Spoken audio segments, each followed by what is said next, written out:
ঝালফ্রেজি খেতে খুব টেস্টি।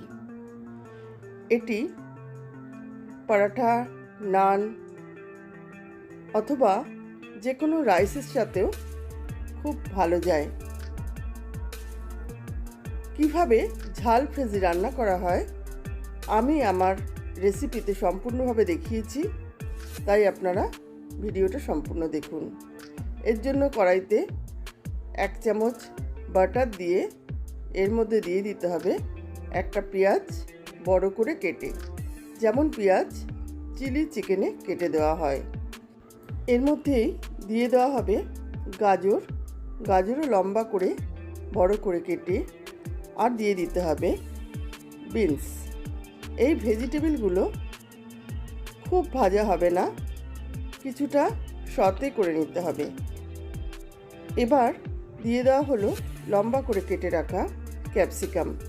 আপনারা এখানে লাল হলুদ ক্যাপসিকামও ব্যবহার করতে পারেন। দিয়ে দিলাম একটা টমেটো লম্বা করে কাটা।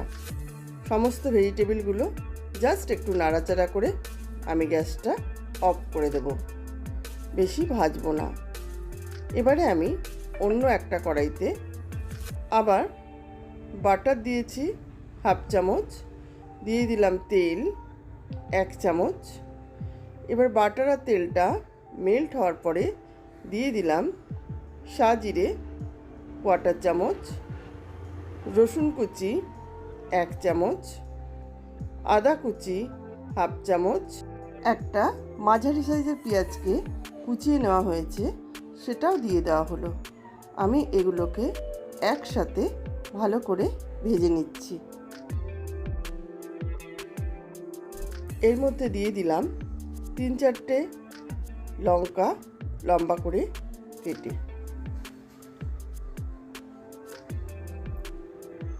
এবারে দিয়ে দিচ্ছি আদা রসুন আর লঙ্কা পেস্ট 2 চামচ।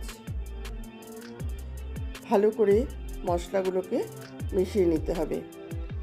এবার দিয়ে দিলাম টমেটো কুচি, একটা বড় টমেটোকে আমি কুচিয়ে নিয়েছি, সেই টমেটো কুচি দিয়ে এটাকে আবার ভালো করে ভেজে নিচ্ছি।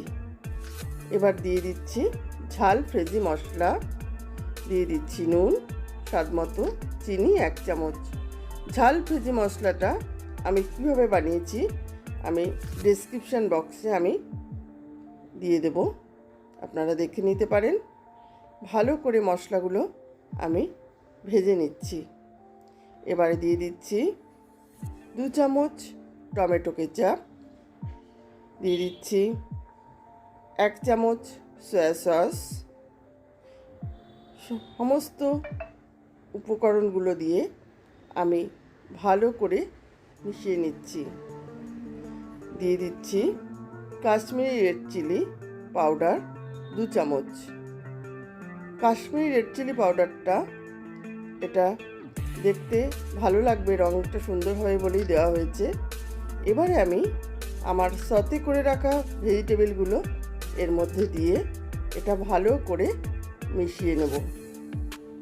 আমি সমস্ত ভেজিটেবলগুলোকে মশলার সাথে ভালো করে মিশিয়ে নিচ্ছি।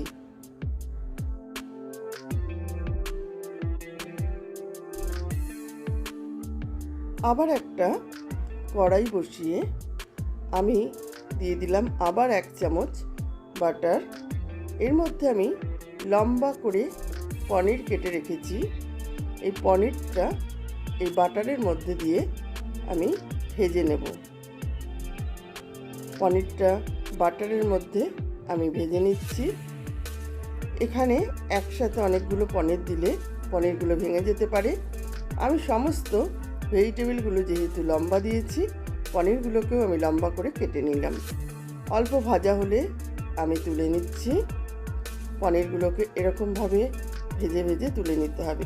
এইদিকে মশলার সাথে ভেজিটেবলগুলো একদম মিশে গেছে। এবার আমি এর মধ্যে মিশিয়ে দেব পনিরগুলোকে ভালো করে ভেজিটেবলের সাথে মিশিয়ে দিলেই রেডি হয়ে যাবে ভেজ ঝালফ্রেজি। রেসিপিটা আপনাদের কেমন লাগলো জানাবেন।